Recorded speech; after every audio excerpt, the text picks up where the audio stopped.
화약의 개발. 그것은 곧 총의 역사다.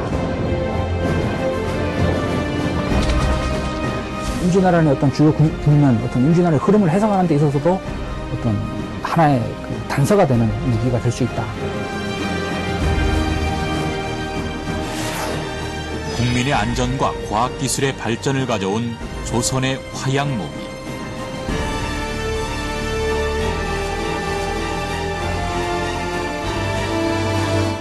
압도적인 화력을 퍼부을 수 있다. 그래서 마치 그 현대 기관총과 비교할 수 있는 어떤 그런 장점이 있다고 할 수 있죠. 조선 최대의 위기 임진왜란. 그 국난 극복의 숨은 병기는 총통이었다. 동아시아에서 화학이라든가 무기에 있어서 선진국이라고 할 정도로 첨단 기술력을 확보했다고 할 수 있습니다. 승자 총통. 그것은 최첨단 과학의 역사다.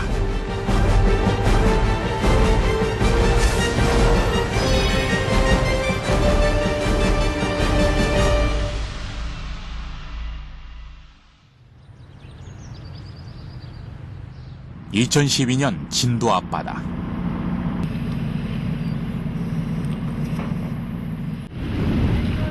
해양 유물 발굴이 본격화되면서 수중 탐사가 한창 진행 중이다.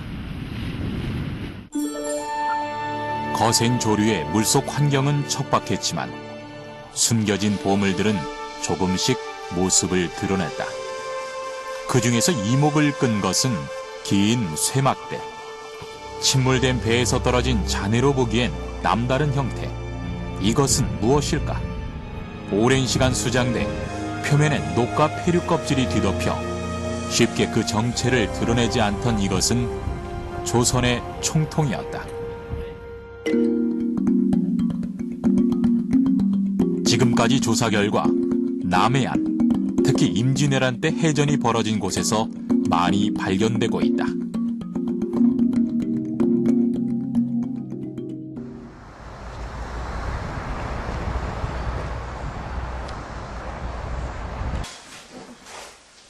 우리나라의 무기는 검과 활이 대표적이다. 그런데 바다에서 총통이 많이 발견된 이유는 뭘까?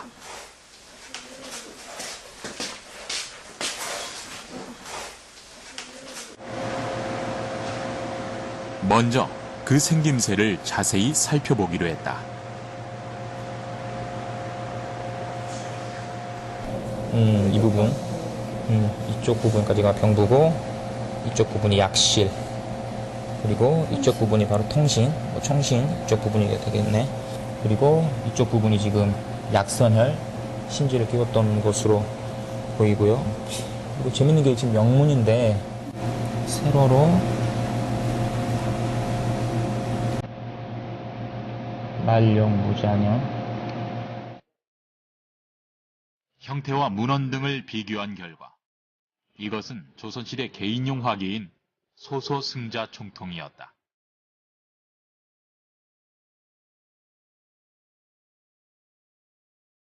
길이 58cm, 지름 3cm. 오랜 시간 물속에 잠겨있던 이것은 신기하게도 제 모습을 고스란히 간직하고 있었다.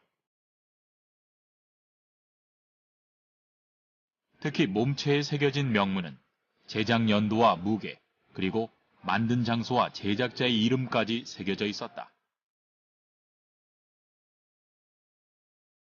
사실 총통이라 하면은 여러 가지 종류로 크기나 구경에 따라서 구분이 될 수가 있는데요. 뭐 대승자, 중승자, 소승자, 혹은 뭐 차승자, 별양자 등등 많은 종류가 있는데요. 지금까지 문헌이나 그런 명문을 통해서 한 번도 확인되지 않았던 그런 새로운 형태의 총통이 바로 이번에 새로 발견된 소소승자 총통이 되겠습니다. 지금까지 총통은 그 수만큼이나 다양한 종류가 발견되고 있다. 그런데 이 총통들은 어디에 쓰였고 언제 수장됐을까?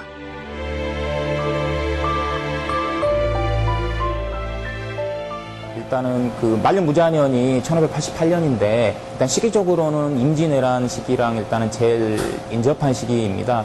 그런데 그 증거만으로 이 소소순자 총통이 임진왜란 때 사용됐다라는 증거가 될 수는 없을 것 같고요. 또 이 발견된 곳이 일단은 지금 그 울돌목, 과거에 그 명량해전이 있었던 곳과 굉장히 가까운 곳입니다. 그래서 적어도 이 좌영에서 만들어진 총통이 이 우영 관할 해역에서 지금 발견이 됐기 때문에 아무래도 이 소소순자 총통은 그 전투를 통해서 바닷속에 빠진 것으로 추정이 되는데 아무래도 임진왜란 혹은 명량해전에서 사용됐다라고도 일단은 현재로서는 추정할 수가 있을 것 같습니다. 조선 역사의 최대 위기 임진왜란. 당시 왜군은 조총으로 불시에 조선을 침범했고 우리는 활과 검으로 대항했다. 이것이 흔히 알려진 사실이다. 하지만 그 현장에 조선의 병기, 총통이 있었다. 이것은 무엇을 의미하는 걸까?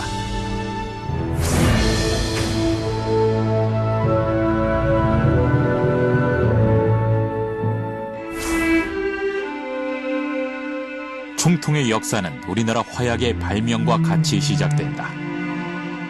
고려 말기부터 만들어졌는데요. 어떤 1377년에 그 화통 도감이 만들어집니다. 어떤 최무선 장군에 의해서 어떤 고려 조정에서 만들어지는데요. 그 무렵부터 어떤 국가 단위에서 어떤 화약 무기가 공식적으로 만들어졌다고 할 수 있습니다. 총통은 크게 대형 화기인 화포와 소형 화기로 나눈다.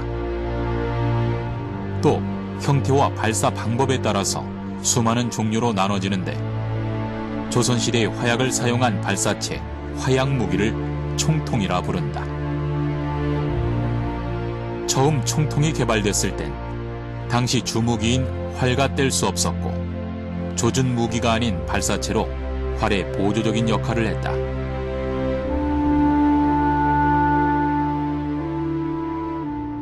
처음에는 대나무 마디처럼 일정한 그 분사형의 그 총통을 만들어서 그 속에 화약을 집어넣고 화약이 그 약실에서 폭파하는 힘에 의해서 앞으로 투사해주는, 밀어내주는 그런 역할을 생각을 했었어요. 그 조선이나 고려의 주무기가 편전인데 이 편전을 총통 안에 넣어서 화약의 분출물에 의해서 투사를 시키는 것이 총통의 처음 시작이었습니다. 하지만 총통은 화약만 일정하게 넣고 조작법만 익힌다면 늘 일정한 살상력으로 검이나 활보다 큰 위력을 가질 수 있는 무기였다.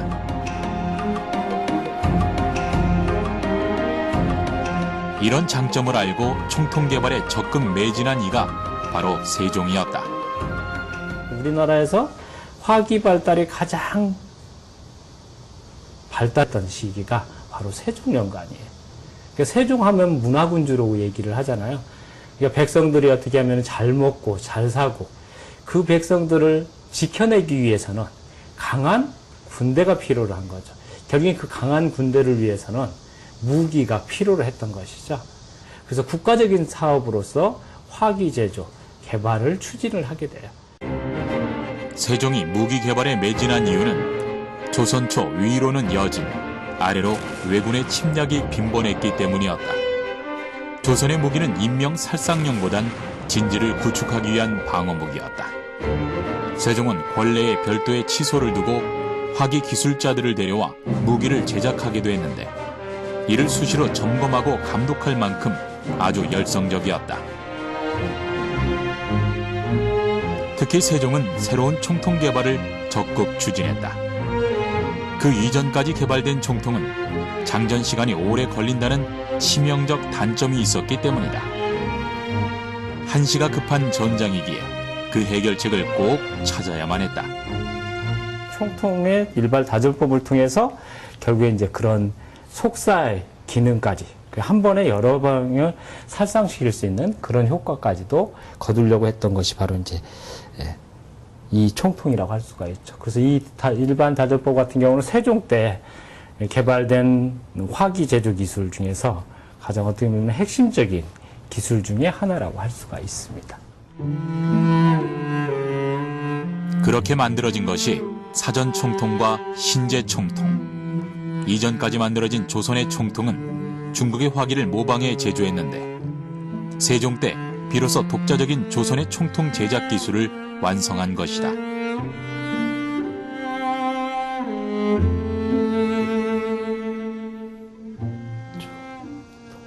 이것은 사전총통이라는 거고요. 그래서 4발의 화살 내지는 6발, 8발의 화살을 넣어서 쏠 수 있는 다연발 화기에 해당되는 거고, 이건 신제총통이라고 그래서 좀 더 작고 휴대가 간편하게 만든 부국강병의 어떤 세종의 의지가 잘 담겨 있는 그런 유물이라고 할 수가 있습니다.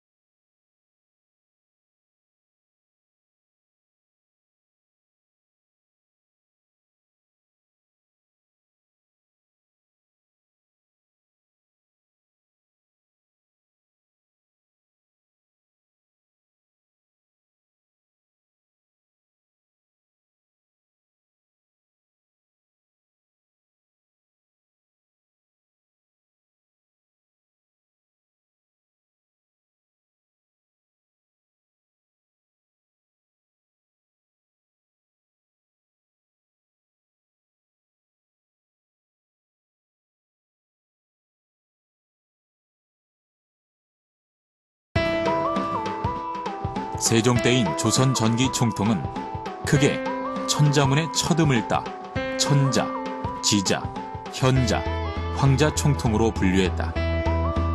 조선 중기엔 더 많은 총통이 개발됐는데 전반적으로 크기가 더 커진 것을 알 수 있다.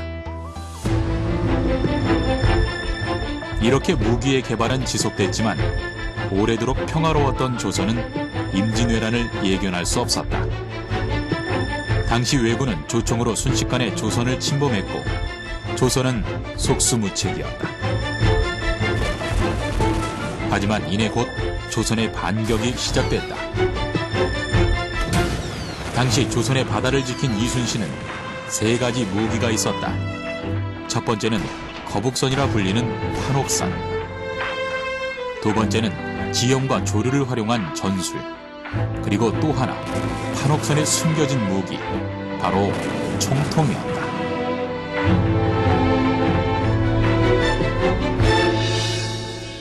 전선의 판옥선은 주로 이제 많이 장비됐던 것이 이제 그 대형 화포, 우리 일반적으로 알고 있는 천자 총통이라든지 시자 총통 같은 대형 화포들을 이제 장착을 할 수 있게 되어 있고, 천자 총통 같은 경우는 이제 사정거리가 900보, 한 보가 이제 오늘날로 치면 1.2m 정도 되거든요. 그럼 한 1000m 정도 날아갈 수 있게 됩니다. 대형 화포를 개발했던 조선은 발사의 충격을 견딜 수 있는 견고한 판옥선을 만들었고 그 속에 화포를 장착해 안정적으로 사격이 가능하도록 했다.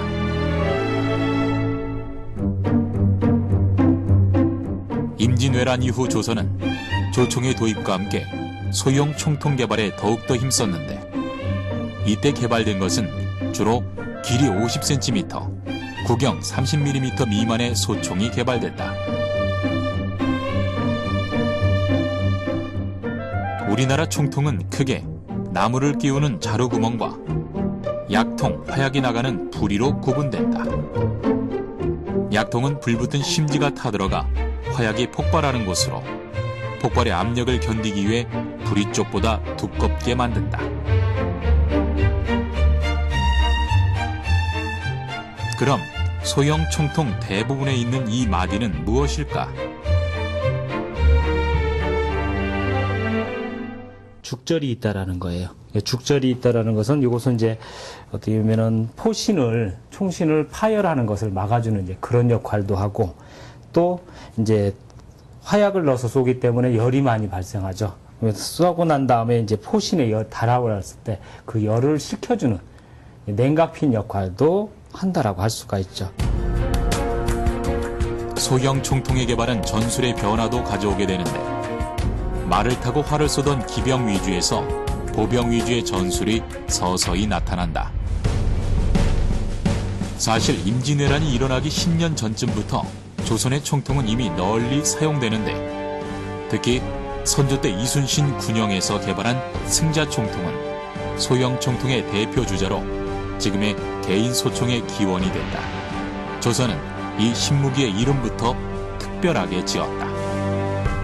이게 총통의 이름은 그 천자문에 나오는 천지현황 이런 이름을 따서 총통의 이름을 부르기 마련인데 승자 총통만은 이 천자문에 없는 글자입니다. 그리고 군에서 좋아하는 승리 또 이길 승 이렇게 해서 승자 총통이라고 이름을 붙였는데요. 승자 총통은 1570년 전라도와 경상도 감사를 지낸 김지에 의해 개발됐다. 이는 여진족 정벌전에 사용되면서 상당한 효과를 거두었던 것으로 기록돼 있다.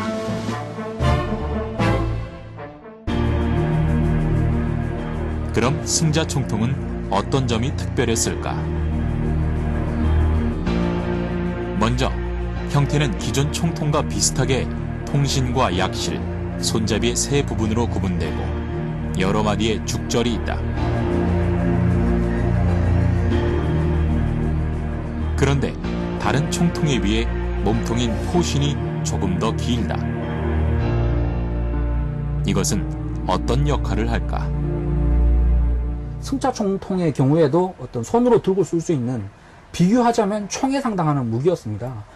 조선 전기의 어떤 그 홍자 총통이나 어떤 주자 총통 이런 총통에 비하면 총구의 길이가 깁니다. 이 총통의 이 전체 길이가 길면은 그 명중률이 향상이 되죠. 또 다른 특징은 죽절이다. 승자 총통은 간격과 두께가 다른 6개 이상의 죽절이 총통을 감싸고 있다. 이것은 장전물과 성능에 영향을 주는 것이었다. 총통을 장전할 땐 제일 안쪽에 화약, 경목, 그리고 화살의 순으로 채운다. 경목은 화약과 발사체 사이에 폭발 압력을 증폭시키는 중간 장치인데 이전엔 나무를 쪼개 채웠지만 승자 총통부터는 훨씬 더 차지고 간편한 진흙을 뭉쳐 넣었다. 굉장히 바쁘고 진지한 아주 그 전쟁을 수행할 때는 경목을 찾느라고 굉장히 혼나는 그런 것을 그 경험을 토대 삼아서 이제는 경목을 끼우지 않고 땅에 있는 진흙, 찰흙으로 이 경목을 대신하는 그런 역할을 하는 것이 바로 토격형 총통인데 이 승자 총통이 바로 토격형 총통이 되겠습니다. 조선 중기 이후 승자 총통은 대표적인 무기로 보편화되는데 이유는 그 성분과 주조법에 있었다. 당시 총통들은 대부분 철과 구리로 만들었다. 승자 총통도 마찬가지였지만 차이는 그 배합에 있었다. 승자 총통의 주성분은 구리 합금입니다. 그래서 구리, 주석, 납이 합금이 되고요.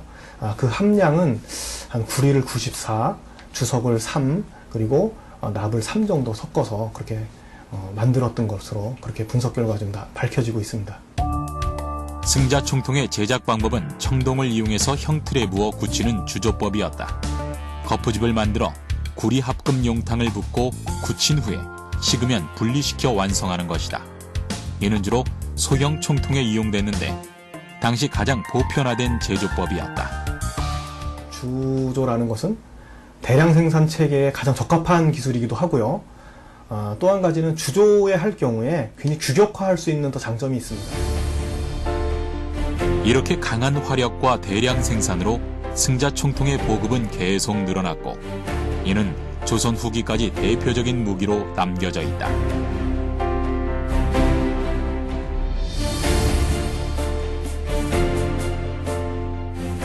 승자 총통은 그 이전의 총통에 비해서 형태는 비슷하게 나타날지 몰라도 그런 기술적인 부분들이 한 단계 더 업그레이드된 그런 이제 총통이라고 할 수가 있는 것이고. 그럼 승자총통이 오늘날 개인 소총의 기원이 된 이유는 뭘까?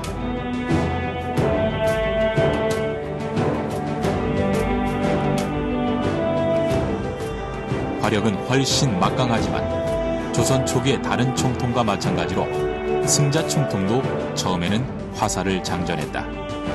하나의 목표물이 아닌 방향을 조준하는 무기였기 때문이다.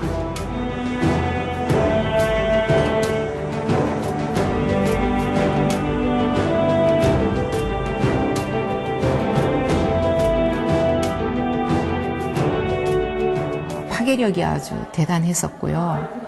그래서 이제 이 목표물은 우리가 아무래도 이것이 산발형으로 날아가는 것이기 때문에 활의 그 관역을 향해서 한번 쏘아보았는데 3발은 관역에 맞았고 2발은 숲속으로 빠져나갔습니다. 그만큼 이제 산발형의 총탄이었다 하는 것을 볼 수가 있습니다.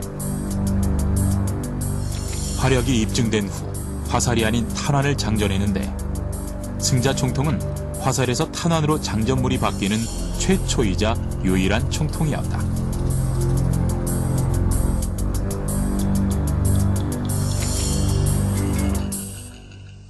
그럼 당시 장전한 탄환은 어떤 것이었을까? 양평군의 한 묘역에서 출토된 이 승자총통은 장전이 된 채로 발견됐다.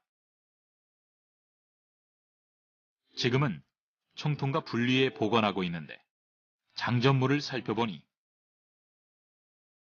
흙과 화약 그리고 납으로 만든 탄환인 납환이 들어있었다.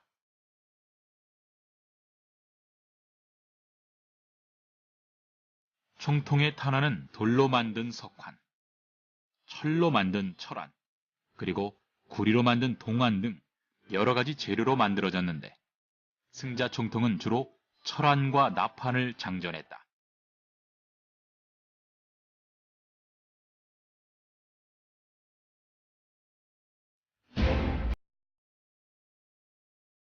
기록은 승자총통 한 자루엔 철환이 15개가 들어가는데 이는 한 번 장전에 15발을 동시에 쏠 수 있다는 것이다.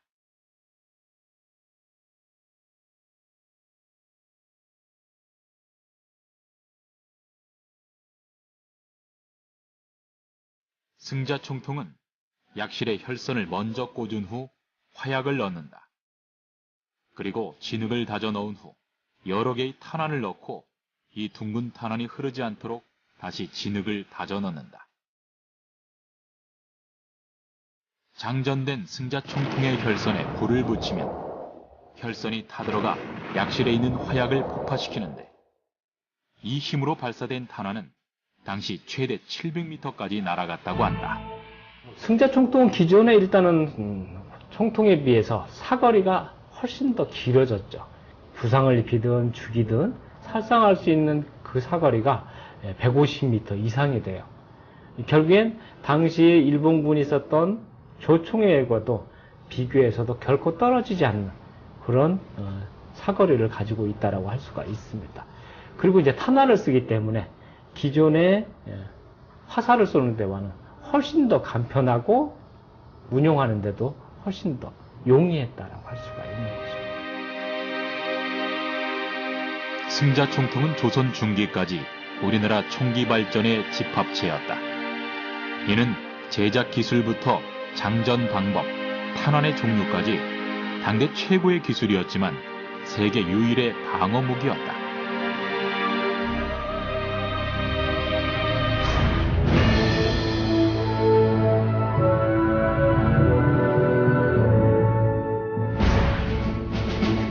이 그림은 1580년 여진족이 식량을 약탈하기 위해 쳐들어온 미탄계의 난을 그린 기록화다. 그림엔 말을 타고 싸우는 기병이 많아 보이지만 조선 승리의 주역은 승자총통이었다. 일본의 조총에 버금가는 무기가 조선으로 치면 두 가지가 있습니다. 하나는 이제 편전으로 대표되는 조선의 활.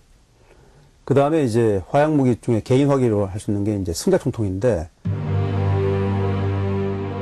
이처럼 최고의 화기인 승자총통은 사실 임진왜란 초기엔 그 위력을 발휘하지 못했다.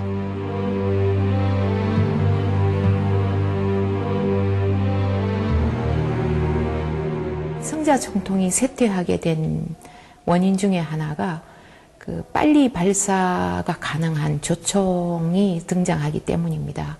승자총통은 움직이는 물체를 향하여 쏠 수가 없습니다. 왜냐하면 예를 들어서 만약에 새 한 마리를 조준을 해서 승자총통을 겨누어서 사격을 하려고 하면 혈선은 계속 타들어가고 새는 제 마음대로 움직이게 됩니다. 화성이라는 불붙은 새끼줄이 항상 매여 있기 때문에 방아쇠를 잡아당기면 막바로 화약을 쳐주게 돼서 혈선이 타들어가는 시간을 줄이게 되죠. 그림의 아래쪽엔 당시 전투에 참여한 이들의 이름이 적혀 있는데 이 중에 익숙한 이름 이순신이 보인다. 당시 그는 화열장, 지금의 소총부대의 소대장이었다. 임진왜란이 일어나기 전에는 조선의 주 무기가 활과 검, 그리고 승자 총통이었다. 이순신은 그것의 장단점을 누구보다 잘 알고 있었다. 때문에 임진왜란이 발발한 후 전장에선 대형 총통을 선두로 했지만 그런 중에도 승자 총통의 장점을 활용한 무기를 개발하기 위해 많은 노력을 했다. 이때 당시에 사용한 총이 바로 승자총통이기 때문에 승자총통으로서 소대장을 한 그런 경험을 가진 장수라는 것을 우리가 쉽게 생각할 수가 있겠습니다. 그리고 이제 나중에 임진왜란 때에는 물론 이 승자총통의 그 승자 계열의 총통을 많이 변형해서 사용하게 되고요. 급기야는 이제 소승자 총통처럼 승자 총통과 조총의 장점을 따서 이렇게 만들었던 그런 그 전력도 있다고 봅니다. 승자 총통은 계속해서 개량되고 발전하게 되는데 지금까지 확인된 바론 총구수와 크기에 따라 총 8가지가 전해지고 있다.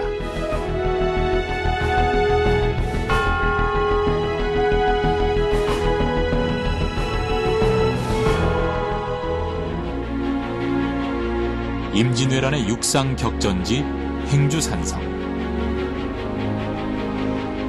행주치마 일화로 알려진 이곳은 사실 살구나무 행, 골주자로 살구나무 마을이 있었던 곳이다. 그 이름과 달리 지금은 임진왜란에 치열했던 전장으로 기억되는 곳이기도 하다. 한 하루 동안 해뜰녘부터 시작해서 해질녘까지 전쟁을 진행하면서 9개의 부대로 나뉘어서 계속 진격을 해왔기 때문에 당시 이곳에 주둔하던 우리 군사는 2,300여 명. 3만의 대군을 몰고 온 왜군의 무기는 조총이었다. 민관군 협동으로 방어를 했지만 조선의 활과 검으로 이들을 물리치기엔 역부족이었다. 하지만 우리에겐 화차가 있었다. 화차란 수레에 여러 개의 총통을 탑재한 일종의 다연발 로켓포였는데 잘 알려진 신기전도 그 중 하나였다.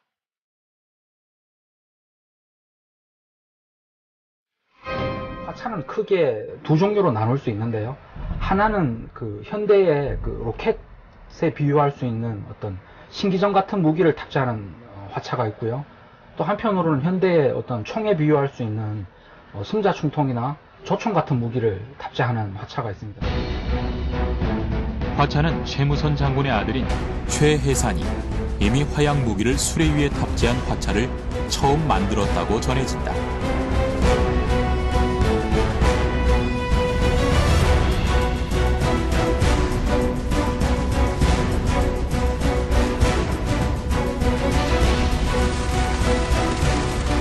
총통과 마찬가지로 화차도 화살인 신기전을 꽂아 발사하는 신기전 화차부터 시작됐다.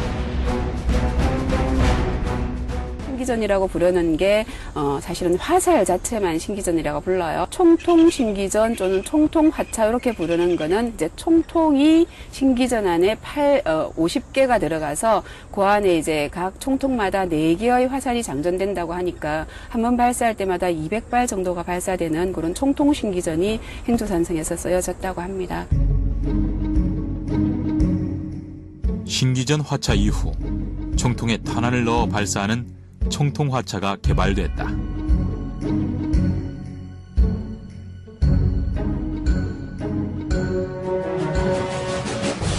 화차 한 대에 10여 개에서 수십 개의 총통이 탑재되는데 그 크기와 두께가 다른 총통들을 하나씩 끼워 열을 맞추고 각 열마다 고정판을 대 조립하는 형태였다. 이는 화살에 비해 살상력과 파괴력을 월등히 높이는 또 하나의 신무기였다.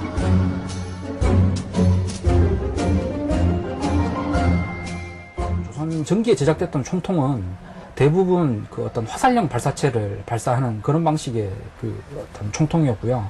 비행하는데 상당한 에너지가 소모가 됩니다. 결국 사람한테 맞을 때는 타격효과가 떨어지는 경우가 많죠. 소형 총통의 경우에는. 그래서 어떤 철환 형태의 어떤 쇠구슬 형태의 어떤 탄환이 살상력이 훨씬 우수합니다. 어떤 승자 총통이 조선시대 그 어떤 조선 전기의 어떤 소형 총통 중에서는 최초로 어떤 그 철환을 쏠 수 있게 특화된 총통이라고 할 수 있고요.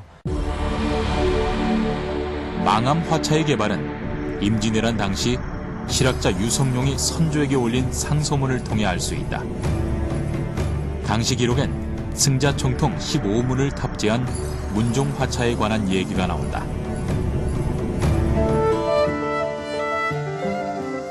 유성룡은 문종 화차를 개발해 실험한 결과 상당한 효과가 있다는 것을 확인한 후 총통을 더 많이 탑재한 화차의 개발을 건의한 것이다.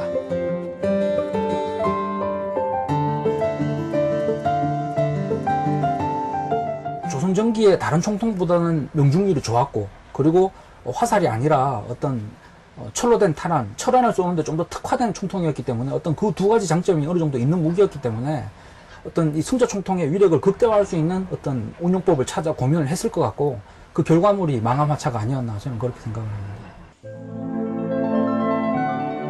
망암 화차는 율곡의 수제자였던 망암 변희중에 의해 개발됐다.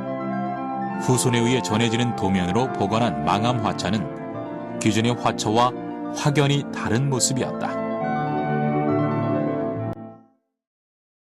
내부가 보이지 않는 큰 방어막에 삼면에 총구가 뚫려 있어 보기에도 그 위험이 느껴진다.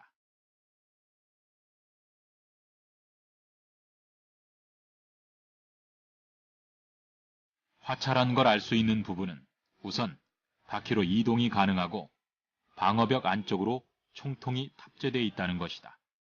그 가운데엔 군인 2~3명 정도가 들어갈 수 있는데 이들이 장전하는 총통이 바로 승자 총통이다.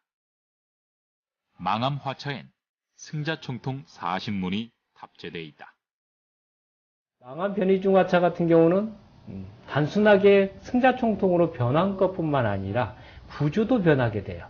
그러니까 기존의 화차 같은 경우는 발사를 할 때 화차를 운용하는 병사들이 적의 사격권에 그대로 노출되어 있죠. 그러니까 병사들이 그 화차 안에 들어갈 수 있게끔 박스형 구조로 만들어 놓고 안에서 적의 사격에서 보호된 상태로 병사들이 사격이 가능하게끔 만들어 놓은 거죠. 지금의 어떤 탱크 전방에 배치돼서 적이 오는 길목에다 딱 배치해 놓고서 적이 돌지 거기에 누가 몇 명이 들어가 있는지 거기에 어떤 무기가 장착이 되어 있는지 모른다는 거죠. 포구는 앞면에 14개, 양측에 각각 13개씩이 뚫려 총 40개가 승자 총통과 연결돼 있다. 이는 화차의 성능을 극대화시키는 구조로 문종 화차는 정면만 사격이 가능한 데 비해 망암 화차는 3면으로 사격이 가능했던 것이다. 기존의 화차가 무기의 활용만을 위한 거라면 망암 화차는 우리 군을 보호하고 화력도 끌어올리는 일석이조의 발명품이었다.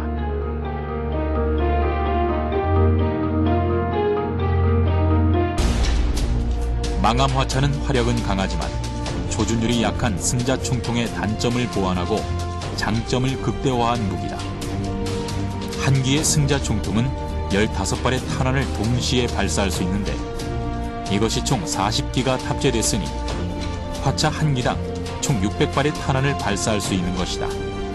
행주대첩에선 40대의 망암 화차가 투입됐다고 하는데 그렇다면 동시에 발사할 수 있는 탄환은 총 24,000발이었다. 전근대 전투에서는 현대 전투와 달리 이렇게 상계에서 싸운 게 아니라 진영을 형성해서 싸우는 어떤 밀집 전투 진영을 형성해서 싸우기 때문에 어떤 그런 적을 상대로 동시에 어떤 압도적인 화력을 퍼부을 수 있다. 그래서 마치 그 현대 기관총과 비교할 수 있는 어떤 그런 장점이 있다고 할 수 있죠. 조총을 들고 산 아래에서 기세 등등하게 진격해오던 왜군은 엄청난 포화에 놀라 후퇴할 수밖에 없었다.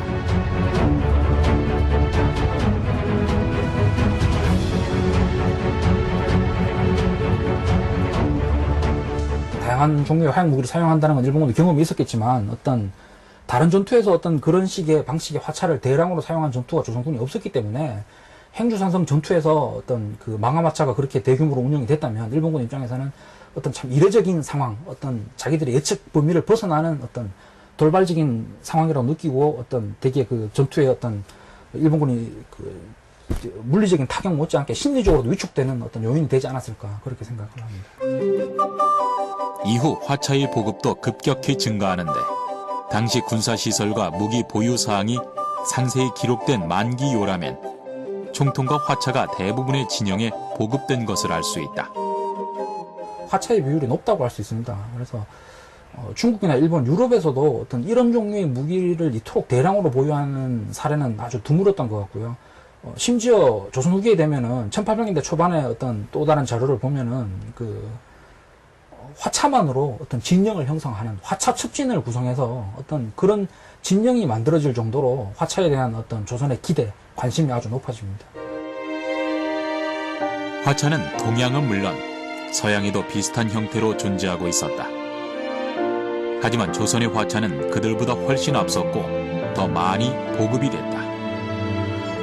일본에서는 일단 그 임진왜란 당시까지도 일단 유사한 종류의 무기는 없었고요. 중국 같은 경우에는 어떤 가화전차라든지 몇 종류의 화차가 분명히 있습니다. 근데 이제 그 대부분의 화차들이 우리나라 화차 중에서 어떤 문종 신기전 화차, 그러니까 어떤 로켓을 발사하는 형태의 어떤 그런 화차에 가까웠고요.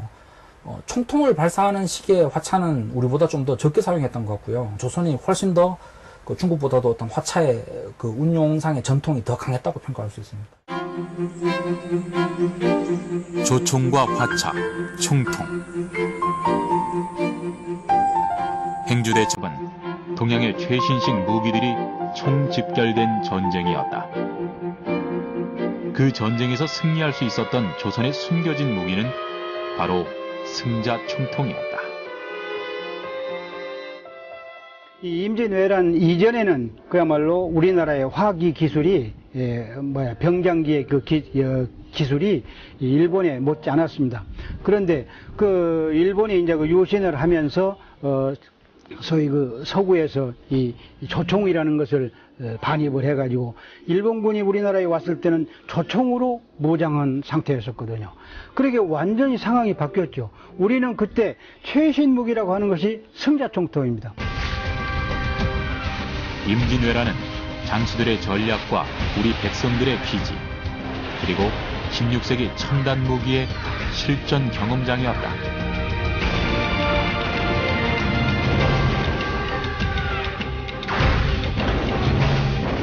임진왜란은 어찌 보면 이 동아시아 역사상 화약 무기가 참전국에 전면적으로 사용된 최초의 전쟁이라고 볼 수 있습니다. 물론 그 이전에도 소규모로 사용됐습니다만 참전했던 주요 국가가 대부분이 화약 무기를 전면적으로 사용한 최초의 전쟁이다. 그래 볼 수 있거든요. 굉장히 세계사적 의미가 큽니다. 화약 무기의 개발은 조선 후기 국가 재정 구조의 변화를 가져올 만큼 큰 비용이 들었지만 그럼에도 총통과 화차의 보급은 꾸준히 이어졌다.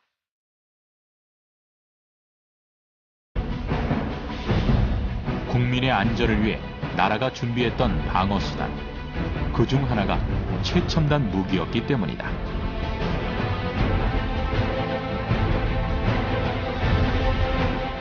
현대 국방력을 가지기 위한 굉장히 현재도 노력하고 있고 굉장히 많은 개발과 연구를 하고 있는데, 그것의 이 모체는 최무선 그리고 임진왜란기에 있었던 굉장히 이순신 장군을 포함한 그 시기에 임진왜란기의 외적을 물리치기 위해서 많은 무기를 개발하고 그 개발한 것을 또 전술로 이용했던 그런 노력들이 아니었나라고 생각이 됩니다.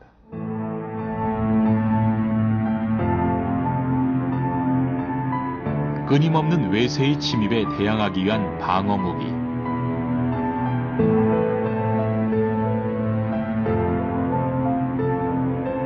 그것이 조선의 총통이었다.